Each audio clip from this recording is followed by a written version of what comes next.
특별 새벽 기도 시간에는 마가복음에 소개되고 있는 예수님의 마지막 일주일 사역에 대해서 나누며 은혜를 나눴습니다.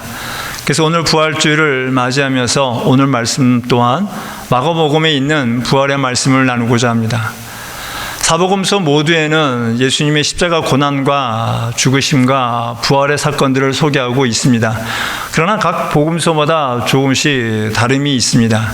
그 다른 이유는 그 복음서의 저자의 의도가 달랐고 또 독자가 달랐기 때문에 조금씩 다르기도 합니다.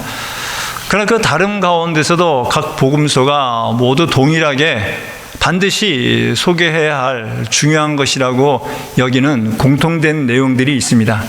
그 중에 하나가 바로 부활의 첫 증인들에 대한 이야기입니다. 그런데 예수 그리스도의 부활의 첫 소식을 듣거나 부활의 예수를 처음으로 본 첫 증인들은 예수님께서 마지막 유월절을 함께 하시며 발을 씻겼던 그 제자들이 아니었습니다. 예수님의 첫 증인들은요, 예수님으로부터 제자들과 같은 그런 특별한 메시지를 받는 것도 아니었고 제자들처럼 발을 씻김을 당하는 그런 자들도 아니었습니다. 그럼에도 불구하고 이 첫 증인들은요, 예수님의 십자가 고난받고 피 흘리고 죽으시고 심지어 무덤에까지 따라가는 여인들이었습니다. 물론 제자들 중에서는 예수님을 좋아해서 따라가는 제자들도 분명히 있었을 것입니다. 그러나 많은 제자들은요, 그 예수님을 자신의 인간적인 야망을 충족시키기 위한 하나의 도구로 여기는 자들도 있었습니다. 그래서 예수님께서 왕이 되면 자기들이 서로 높은 자리에 올라가고자 서로 누가 크냐라고 논쟁도 했고요. 열심당원이었던 가룟 유다는 그 예수님을 정치적 메시아로 여기고 그 예수님을 통하여 자신이 꿈꾸어던 새로운 세상을 만들려고 했었습니다. 그러나 예수님께서 하신 말씀과 그의 모습, 또 그 종교 지도자들이 보낸 그 군병들에 의하여 무기력하게 잡혀가는 그 예수님을 보고 예수님 앞에 줄을 잘못 쓴 줄 알고 예수님을 팔고 예수님을 배반하고 심지어 도망갔고, 더 나아가 예수님이 인간적으로 도움이 절실하게 필요하고 누군가와 함께 하기를 원할 때 그 제자들은 다 외면하고 도망가 숨었습니다. 그러나 부활의 첫 증인들인 여인들은요, 예수님을 통하여 출세를 꿈꾸지도 않았습니다. 예수님을 통하여 눈에 보이는 뭔가 유익을 얻고자 하는 마음도 없었습니다. 그럼에도 불구하고 그녀들은 예수님을 끝까지 따라갔어요. 그저 오로지 예수님이 좋았기 때문에 예수님이 고난당하는 것을 가슴 아파하며 눈물 흘리며 볼 수밖에 없었고, 그 자리에 함께 있는 것이 가장 그들이 할 수 있는 최선의 방법이라는 걸 알았기에 예수님이 십자가에 매달려 고난받으시고 피 흘리시고 죽으시고 또 심지어 예수님의 무덤까지 그들을 따라갔던 것이에요. 오로지 예수님만 보며 따라갔던 것입니다. 그럴 때 그들은 예수님의 부활의 소식을 처음 듣고 부활하신 예수님을 처음 보는 첫 증인이 되었다라는 거죠. 그렇다면 부활의 소식을 듣고 부활의 예수님을 본 첫 증인들인 여인들은 어떤 여인들이었냐라는 거죠. 각 복음서에 다 이야기하고 있지만 이 마가복음서에서만 그 세 여인의 이름을 명확하게 이야기하고 있습니다. 1절은 이렇게 말합니다. 안식일이 지나매 막달라 마리아와 야고보의 어머니 마리아와 또 살로메에 가서 예수께 바르기 위하여 향품을 사다 두었다가 라고 말하고 있습니다. 막달라 마리아는요, 막달라라는 동네에 있었던 여인으로서 예수님께서 이 여인에 들었던 7 귀신을 쫓아냈었죠. 또 야고보의 어머니는 바로 예수님의 육신의 어머니를 말합니다. 살로메는 예수님의 제자였던 사도 요한과 야고보의 어머니입니다. 근데 마태복음 27장에서는요, 이 세 여인이 예수님의 십자가 고난받고 죽으시는 현장, 더 나아가 예수님의 무덤의 현장까지 이들이 있었다라고 말하고 있습니다. 이 세 여인은요, 예수님의 무덤이 어디 있는지를 보았고 아는 자였습니다. 근데 이 세 여인들은요, 아는 걸로 멈추지 않았습니다. 그 아는 걸 갖고 직접 행동을 옮겼고요. 예수님의 시신이 묻혀 있는 그 무덤에 안식일 첫날 이른 아침에 이 예수님의 무덤으로 달려갔다는 겁니다. 2절은 이렇게 말합니다. 안식 후 첫날 매우 일찍이 해 돋을 때 그 무덤으로 가며, 첫날 아침 해 돋는 일찍이 일어났다는 것은요, 그만큼 그날에 가장 중요한 것을 예수님의 무덤 가는 것으로 보았다라는 겁니다. 그렇다면 이 여인들은 왜 안식일 후 첫날 이른 아침부터 예수님의 무덤을 갔냐 하는 거죠. 예수님의 무덤에 간 이유는요, 그 당시 시신에게 그 향품을 뿌리는 전통이 있었습니다. 그것은 그 시신이 썩을 때 나는 냄새를 제거하기 위함이었습니다. 그래서 이들은 예수님의 시신에 향품을 뿌리기 위함이었습니다. 그런데 1절 보니까 이 여인들이 이 향품을 안식일이 지나며 준비했다라고 말하고 있습니다. 당시 유대인들의 하루의 기준은요, 현대 우리의 기준과 다릅니다. 우리 시대의 현대 시대의 하루는요, 새벽 0시부터 시작해서 그 다음날 자정 11시 59분까지를 하루라고 봅니다. 그러나 당시 유대인들의 하루는 그렇지 않습니다. 해가 질 무렵부터 그 다음날 해가 지기 전까지입니다. 예를 들어 해가 질 시간이 6시다, 오후 6시다라고 하면 오후 6시부터 시작해서 그 다음날 5시 59분까지가 하루가 되는 겁니다. 그렇기 때문에 안식일이 지났다라는 말은 현대 시간으로 그 토요일 6시가 지났다라는 겁니다. 안식일인 토요일 오후 6시가 지난 이후에 이 여인들은 이 예수님의 시신에 뿌릴 향품을 준비했다라는 겁니다. 그런데 예수님의 시신에 향품을 뿌린 것은요, 이미 이루어졌습니다. 아리마대 요셉이 예수님의 시신을 거두어서 자기의 무덤을 판 곳에 예수님을 안장시키면서 그때 니고데모가 향품을 갖고 와서 예수님의 시신에 뿌렸습니다. 그럼에도 불구하고 이 여인들은 또다시 예수님의 시신에 향품을 뿌리려 한 겁니다. 성경은 왜 이렇게 했는지 이야기하고 있지 않습니다. 어쩌면은 이 여인들은 예수님의 시신이 묻혀있는 그 니고데모의 그 아리마대 요셉의 그 동굴에서 했기 때문에 이 니고데모가 예수님의 시신에 향품을 뿌리는 것을 보지 못했기 때문에 이런 전통적인 의식을 하지 않았을 것이라고 생각했는지도 모르겠습니다. 아니면 이 여인들은요, 이 니고데모가 그 전통적으로 향품을 뿌리는 것을 의식을 했다 할지라도 자기들이 정성을 다하여 마지막으로 예수님의 시신에 정성을 담긴 그 향품을 뿌리고자 하는 그 마음이었는지도 모르겠습니다. 그 이유가 어떠하든 간에 이 여인들은요, 가만히 있지 않았고 그 예수님을 위하여 최선을 다했던 거예요. 여러분, 지금 누구한테 최선을 다하는 거예요? 살아계신 예수님입니까? 아니면 죽어 계신 예수님이십니까? 죽은 예수님이에요. 여러분, 죽은 예수님에게 이렇게 한들 뭐가 나타오는 게 있겠습니까? 어떤 유익이 있고 어떤 유익한 것이 있겠어요? 아무것도 없는 거예요. 그럼에도 불구하고 이 여인들은요, 안식일이 지나자마자 향품을 샀고 그 다음날 아침엔 지금 현재 우리가 알고 있는 이 주일 이른 아침에 예수님의 시신에 향품을 갖고 향품을 뿌리러 갔다는 거죠. 왜 그래요? 아무 유익도 없는데 오로지 예수님만 보았기 때문에 그렇다는 겁니다. 다른 그 무엇보다도 예수님만 보았기 때문에 그 순수한 마음 때문에 이 여인들은 그 향품을 준비하고 이른 아침에 갔다는 거예요. 여러분, 안식일 후 첫날이 언제예요? 지금 주일이지 않습니까? 그래서 우리 개신교는요, 이 주일을요, 주님의 날로 보고 부활의 날로 보는 거예요. 매 주일마다 우리는 부활의 예수님을 기념하고 부활의 기쁨을 누려야 할 줄로 믿습니다. 이 부활의 증인을 여인들로 삼았다는 거예요. 왜요? 순수한 마음 때문에. 여러분, 이 당시에는요, 여인들은요, 증인의 말에 신뢰를 갖지 않았어요. 그래서 법정에서는 이 여인들을 증인으로도 세우지 않았습니다. 세상은 이 여인들을 믿지 않아서 그들을 증인으로 세우지 않았지만 우리 전능하신 하나님께서는 이 세상에서 인정받지 못하는 이 여인들을 부활의 첫 증인으로 삼았다는 거예요. 그 삼은 이유가 뭐예요? 바로 예수님만 바라보는 그 순수한 마음 때문에 그렇다는 겁니다, 여러분. 다른 그 어떤 걸 보지 않냐고 예수님만 보았기 때문에 그 마음을 본 여인들을 하나님께서는 그들을 이 부활의 첫 증인을 삼았다는 거예요. 여러분, 우리가 하나님을 믿는 것은요, 하나님이 좋아서 믿는 겁니다. 예수님을 믿고 따라가는 것은요, 예수님이 좋기 때문에, 사랑하기 때문에 믿고 따라가는 것이지, 예수님을 믿고 하나님을 믿으면서 복받기 위해서 따라가는 건 아니에요. 여러분, 하나님을 믿을 때 하나님은 전능하신 분이니까 나에게 유익한 걸 주시는 거야. 예수님 잘 믿으면은 세상적으로 물질이 풍요롭고 내가 원하는 대로 다 얻고 또 명예도 높아지고 그러니까 예수님 믿는 거야. 여러분, 이건 아니에요.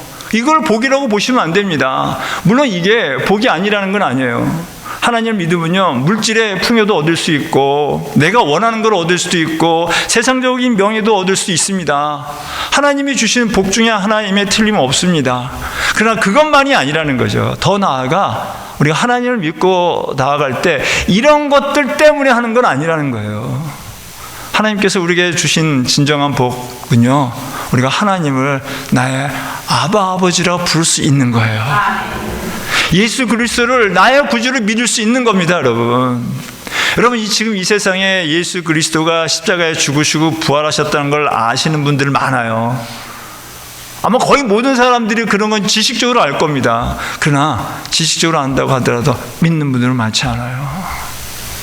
여러분, 예수 그리스도가 십자가에 죽으시고 부활하셨다는 것, 특별히 나의 죄를 위하여 십자가에 죽으시고 부활하셨다는 걸 믿는다는 것은요, 그것은요, 복받은 증거입니다.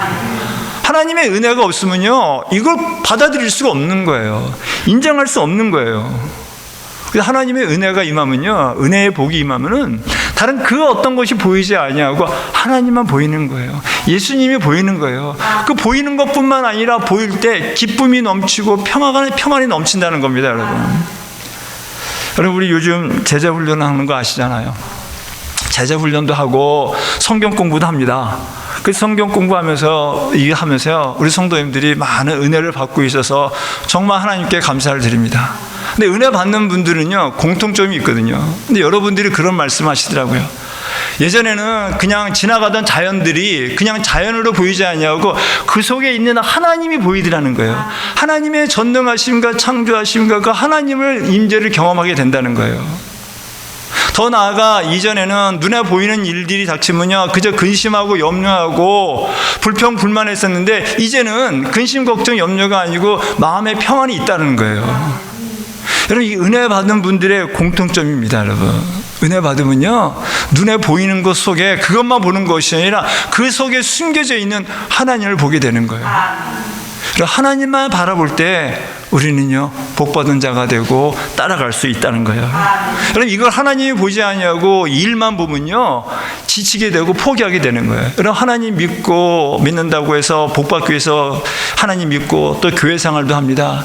교회 생활하면서 자기의 어떤 이득을 챙기려고 하는 사람도 있어요. 뭐 우리 이 교회는 없지만 큰 도시 가면요, 이민교회 큰 교회 가면요, 영업하러 가시는 분도 있어요. 자기 비즈니스 영업하러 가시는 분들도 계시더라니까요.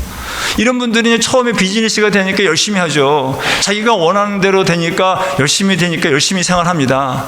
근데 그러나 언제까지 열심히 잘 되겠습니까? 잘 안 되죠. 내가 바라는 대로, 원하는 대로, 내가 하고 싶은 대로 되지 않으면요, 금세 마음이 상해요. 하나님이 내가 원하는 대로 해주지 않았다고 하나님을 따라간다니까요. 여러분, 교회 생활, 신앙 생활은요, 내가 하고 싶은 걸 하기 위해서 하는 것이 아니에요. 교회 생활, 신앙 생활은요, 내가 하고 싶은 것은 내려놓고 하나님이 원하시는 것을 하는 곳이지, 내가 하고 싶은 것, 내 목소리를 높이고 지위를 갖고 하고자 교회 생활, 신앙 생활 하는 건 아니에요. 그걸 바라보면요, 금세 그게 안 되면은 교회를 떠나요. 교회 생활, 신앙 생활은요, 오로지 하나님만 봐야 돼요. 예수님만 봐야 돼요. 그래야지 내가 원하는 것이 이루어지지 않아도 흔들리지 않아요. 굳건하게 나간다는 겁니다. 이 여인들은요, 세상 것을 보지 않았어요. 오직 주님만 바라봤어요. 그 주님만 보고, 주님이 비록 돌아가셨지만 그 돌아가신 시신에 대해 최선을 다하여 섬기를 했던 겁니다. 근데 섬기러 갈 때, 이 여인들이 무덤에 갈 때 이 예수님이 부활하셨다라는 것을 알고 믿고 간 건 아니에요. 근데 이 여인들은요, 그냥 사랑하는 마음을 표현하고자 갔을 뿐입니다. 선한 마음으로 갔을 뿐이에요. 근데 여러분, 선한 마음 갖고 가는데 이들에게 큰 문제가 생겼어요. 그 예수님의 무덤을 막고 있는 돌 문을 열 수가 없었던 겁니다. 그래서 3절은 이렇게 말합니다. 서로 말하되 누가 우리를 위하여 무덤 문에서 돌을 굴려 주리요 하더니 라고 말하고 있습니다. 당시 유대인들의 장례는요, 임종 후에 24시간 이내에 장례를 치르도록 되어 있습니다. 그 원칙으로 되어 있습니다. 화장은 하지 않았고요, 다 매장을 했고 또 수의로 세마포를 입혔습니다. 그리고 지리적인 영향 때문에 큰 동굴들이 많았기 때문에 그 천연 동굴을 무덤으로 삼았고, 또 부유한 자들은요 큰 바위를 쪼개서 자기들만의 가족묘로 묘지로 사용하기도 했습니다. 또 이렇게 무덤을 돌무덤 동굴이나 바위로 하면요, 사람들의 출입을 제한하기 위해서 둥근 돌로 문으로 삼았습니다. 그래서 이런 무덤에 약 1년 동안 시신을 안장해 놓은 다음에는요, 다시 그들이 가서 썩은 시체를 거르고 뼈를 모아서 항아리에 담아서 뼈만 보관을 합니다. 이것을 두 번째 장례라고 얘기합니다. 예수님의 시신을 둔 곳이 아리마대 요셉의 개인 묘였죠. 바위 속이었죠. 그 속에서 예수님이 안장이 되어 있는 겁니다. 그리고 거기에 돌문이 있었던 거죠. 예수님의 시신에게 향품을 뿌리러 갔던 이 여인들은 가는 중에 그 돌문이 생각난 거예요. 근데 그 돌문은 자신들의 능력으로, 자신들의 힘으로는 도저히 열 수가 없었던 겁니다. 더군다나 지금 언제라고 합니까? 이른 아침이라고 그랬잖아요. 이른 아침에 누군가의 도움을 받을 수 있는 상황도 아니었던 거죠. 이들은 선한 마음을 갖고 가려 했지만 장애물이 생긴 겁니다. 그 장애물이 생겼을 때 이 여인들은요, 실망하지 않았어요. 포기하지 않았어요. 뒤돌아서지 않았습니다. 그럼에도 불구하고 이 여인들은 전진했어요. 가서 문을 열지 못하고 돌아올 지연정 이 여인들은 갔다는 거예요. 갔더니 어떤 일이 벌어집니까? 갔더니 누군가가 이 돌문을 열어준 겁니다. 4절은 이렇게 말합니다. 눈을 들어본 즉 벌써 돌이 굴려져 있는데 그 돌이 심히 크더라 라고 말하고 있습니다. 여러분, 우리가 주님의 뜻을 이루기 위하여, 우리가 선한 마음을 갖고 하나님의 뜻을 이루기 위해 열심히 일을 감당하지만 때로는 내 능력으로 감당할 수 없는 일도 생기더라고요. 그러면요, 많은 사람들이요 실망하기도 합니다. 낙심하기도 하고 포기하기도 합니다. 더 나아가 하나님, 내가 하나님 말씀에 순종해서 나아가는데 왜 이런 일이 생깁니까? 라고 하나님께 원망도 하죠. 여러분, 우리도 그렇지만 누가 그랬냐면요, 또 모세도 그랬어요. 모세가 처음 사명을 받았을 때 그런 모습이었습니다. 특별히 요즘 우리가 성경 공부를 통하여 출애굽기를 보고 있는데 이 출애굽기를 통해서 모세의 이런 모습을 보게 됩니다. 하나님께서 모세를 통하여 애굽에 있던 이스라엘 백성들을 출애굽시키려고 할 때 하나님께서 모세에게 이스라엘 백성들에게 가서 말하고 또 바로에게 가서 하나님의 백성들을 떠나게 해서 하나님께 제사 지내게 하라라는 말을 하라고 합니다. 모세는 그 하나님의 말씀에 따라 바로에게 가서 말하죠. 근데 바로가 그 말을 듣고 예, 그렇군요, 그럼 보내가세요 라고 하겠습니까? 아니죠. 단번에 거절했죠. 근데 거절하기만 한 것이 아니라 그 이스라엘 백성들의 노역을 더 힘들게 했어요. 더 어렵게 했습니다. 그래서 이스라엘 백성들은 금세 또 모세와 아론을 원망하게 되죠. 그 원망의 소리를 듣고 모세 또한 하나님께 원망의 소리를 합니다. 그때 하나님께서 말씀을 하십니다. 그 말씀하실 때 그래도 설득하며 하라고 할 때 모세는요 못한다고 말합니다. 그리고 이렇게 말합니다. 출애굽기 6장 12절입니다. 모세가 여호와 앞에 아뢰어 이르되 이스라엘 자손도 내 말을 듣지 아니하였거든 바로가 어찌 들으리이까 나는 입이 둔한 자니이다 라고 말하고 있습니다. 여러분, 모세의 말이 맞습니다. 이스라엘 백성들이 모세의 말을 잘 안 듣죠. 여러분, 바로 왕이 모세의 말을 듣겠습니까? 안 듣습니다. 모세가 입이 둔한 자다라고 얘기하고 있죠. 사실은 모세는 말을 잘하는 자예요. 그러나 그가 40년 광야 생활을 하다 보니까 말할 사람이 없다 보니까 말을 잘 못했던 거죠. 그럼 모세가 말하는 건 맞아요. 근데 모세가 이렇게 말하는 그 말에 저번에 깔려 있는 것은 뭐냐면요, 모세는 스스로가 내가 이스라엘 백성들을 설득할 능력이 있을 거라고 생각을 했던 거예요. 바로를 설득할 능력이 있을 거라고 생각했던 겁니다. 근데 막상 가보니까 그럴 능력이 없더라는 거죠. 내 능력 갖고서는 이스라엘 백성을 설득할 수도 없고 바로도 설득할 수 없습니다 라고 고백하는 거예요. 여러분, 하나님께서 모세를 출애굽시키는 리더로 세운 거는 모세가 능력이 있기 때문에 세운 게 아니에요. 모세는 능력이 없어요. 그럼에도 불구하고 하나님께서는 모세를 택하셔서 모세에게 능력을 주시면서 하나님이 하신다는 거예요. 그래서 하나님께서는 모세에게 또 이렇게 말씀하시는 거예요. 출애굽기 6장 1절입니다. 여호와께서 모세에게 이르시되 이제 내가 바로에게 하는 일을 네가 보리라. 강한 손으로 말미암아 바로가 그들을 보내리라. 강한 손으로 말미암아 바로가 그들을 그의 땅에서 쫓아내리라. 누가 한다는 거예요? 하나님이 하신다는 거예요.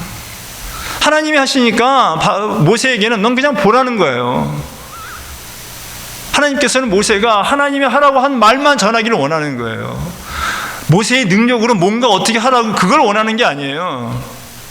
그래서 하나님께서 모세에게 원하시는 거는 하나님께서 하라고 한 말만 전하고 있으라고 한 곳에 있고 하라고 한 것에 하기만 하면 된다는 거예요. 그러면 하나님께서 행하신다라는 겁니다.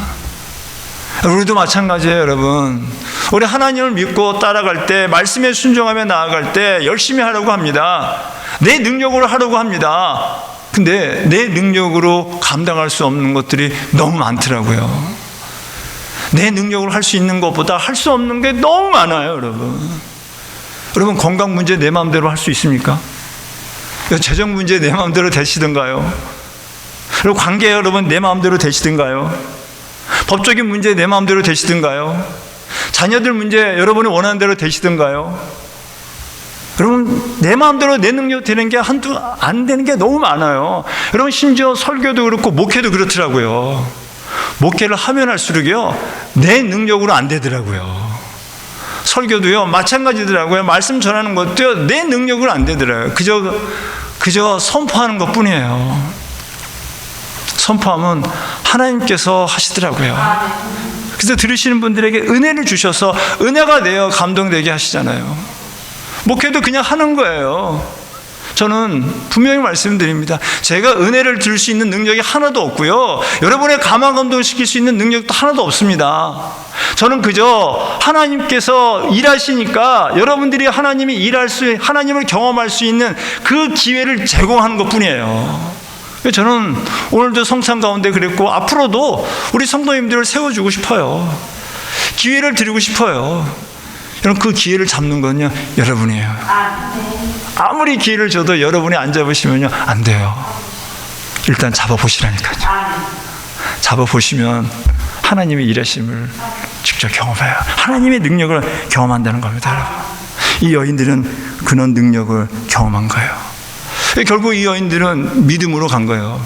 하나님을 보러, 예수님을 보기 위해서 간 겁니다. 근데 저는 이 여인들이 예수님이 부활하시고 이때 갈 때 누군가의 도움을 받아 문을 열 것이다 라고 믿고 갔다고 생각하진 않아요. 그냥 간 거예요. 무작정 간 거예요. 그때 하나님이 도와주시더라라는 거예요. 말씀을 믿고 가면요, 하나님께서 하십니다. 이 여인들은 그걸 경험했어요. 이제 경험한 가운데 이제 드디어 예수님의 시신에 준비한 향품을 뿌릴 순간이 되었습니다. 그래서 놀란 마음으로 이제 무덤 안에 들어갔는데 웬걸요, 자기들이 기대하고 계획했던 예수님의 시신이 안 보이는 거예요.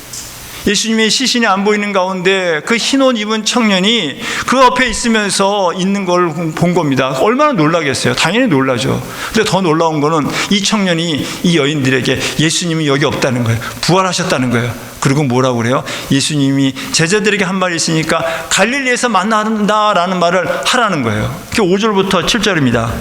무덤에 들어가서 흰 옷을 입은 한 청년이 우편에 앉은 것을 보고 놀라매 청년이 이르되 놀라지 말라. 너희가 십자가에 못 박히신 나사렛 예수를 찾는구나. 그가 살아나셨고 여기 계시지 아니하니라. 보라, 그를 두었던 곳이니라. 가서 그의 제자들과 베드로에게 이르기를 예수께서 너희보다 먼저 갈릴리로 가시나니 전에 너희에게 말씀하신 대로 너희가 거기서 배우리라 하라 하는지라 라고 말하고 있는 거예요. 여러분, 이 여인들의 계획은 뭐였어요? 이 여인들의 계획은요, 예수님의 시신에 향품을 뿌리는 것이었어요. 이게 이 여인들의 계획이었습니다. 근데 하나님의 계획은 그게 아니었어요.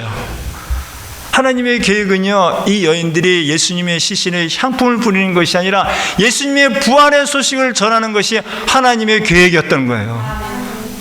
여러분, 부활하신 예수님은요, 더 이상 향품이 필요 없습니다. 우리는 필요한 것처럼 보여지지만 하나님 보시기에는 필요하지 않다는 거예요. 여러분, 우리가 하나님 믿고 따라갈 때 믿음으로 따라가면 순종하며 어떤 사역을 합니다. 믿음의 여정을 가면서 어떤 것을 계획합니다. 하나님이 기도 가운데 합니다. 근데 그 기도 가운데 한 그 계획 단계에 이루어지기도 하지만 이루어질 수도 없더라고요. 열심을 다해 최선을 다했음에도 불구하고 내가 계획하고 바란 대로 되지 않는 경우가 있더라고요. 여러분, 그때 실망하고 낙심하죠. 왜 안 그러겠습니까, 여러분? 근데 실망과 낙심만 하지 말자고요. 왜요? 하나님께서는 또 다른 계획이 있으신 거예요. 우리의 실수와 실패를 통하여 하나님께서는 또 다른 것을 계획하셨다는 거예요. 그 계획한 곳으로 이끄시기 위하여 내가 계획한 것을 못하게 하셨고 안 되게 하셨다는 거예요. 여러분, 저는 이걸 이렇게 얘기한다고 해서 우리가 계획하지 말자는 얘기가 아니에요. 열심히 일하지 말자는 얘기가 아니에요. 최선을 다하지 말자는 얘기가 아니에요. 최선을 다하여 계획을 세워야 돼요. 계획 세운 걸 최선을 다해야 됩니다. 하나님이 주신 우리의 능력 가운데 최선을 다해야 되는 거예요. 근데 최선을 다하되 그 결말은 하나님께 맡기자는 거예요. 일을 보지 말자는 거예요, 여러분. 일을 보지 말고 일을 주관하시는 그 하나님을 보자는 거예요. 그 하나님을 바라볼 때 우리는요, 이겨낼 수 있고 부활의 증인의 삶을 살 수 있는 겁니다. 하나님께서는 저와 여러분의 놀라운 계획을 갖고 계세요. 그 하나님 말씀하시잖아요. 나의 생각은 너의 생각과 다르다라고 말씀하시잖아요. 여러분, 그걸 우리가 인정하고 받아들여야 되지 않겠습니까? 하나님께서는 저와 여러분의 부활의 증인을 삼고자 합니다. 근데 여인들도 부활의 증인이 되는 거죠. 근데 이 여인들이 부활의 소식을 들었을 때 어떠했는지, 어떤 감정이었는지 8절은 이렇게 말합니다. 여자들이 몹시 놀라 떨며 나와 무덤에서 도망하고 무서워하여 아무에게 아무 말도 하지 못하더라. 그럼 이 여인들이 부활의 소식을 들었을 때 뭐라고 해요? 몹시 떨었다는 거예요. 도망했다는 건 무서웠다는 거예요. 여러분, 이것이 당연한 거 아니겠습니까? 여러분, 우리야 지금 부활한 예수님의 그 앞뒤 전후의 사정을 다 성경 때문에 알죠. 이게 얼마나 고마운지 모르겠어요, 여러분. 우리는 아니까 이게 부활의 기쁨이 정말 누릴 수 있지, 만약에 여러분 우리가 부활의 이걸 기쁨의 소식을 알지 못하고 우리가 만약 이 시대에 이 여인들의 입장이 되었다면은 여러분 어떻게 하시겠습니까? 그럼 당연히 무서워하고 두렵고 떨지 않았겠습니까? 그럼 몰랐다면 두렵고 떨리는 거예요. 이 시대에도 여러분 이 부활의 성경을 모르면요, 여전히 부활이 믿어지지 않는 거예요. 받아들여지지 않는 겁니다. 여러분, 지난번에도 소개해드렸던 고 이어령 문화부 전 장관께서는 해박한 성경 지식을 갖고 계신 분이에요. 그 어떤 신앙인들보다 정말 해박한 성경 지식을 갖고 계셨지만 예수님을 믿지 않았어요. 믿지 않은 이유가요, 그 예수님의 부활을 믿지 못하겠다는 거예요. 도저히 그것이 받아들이지 않더라는 거예요.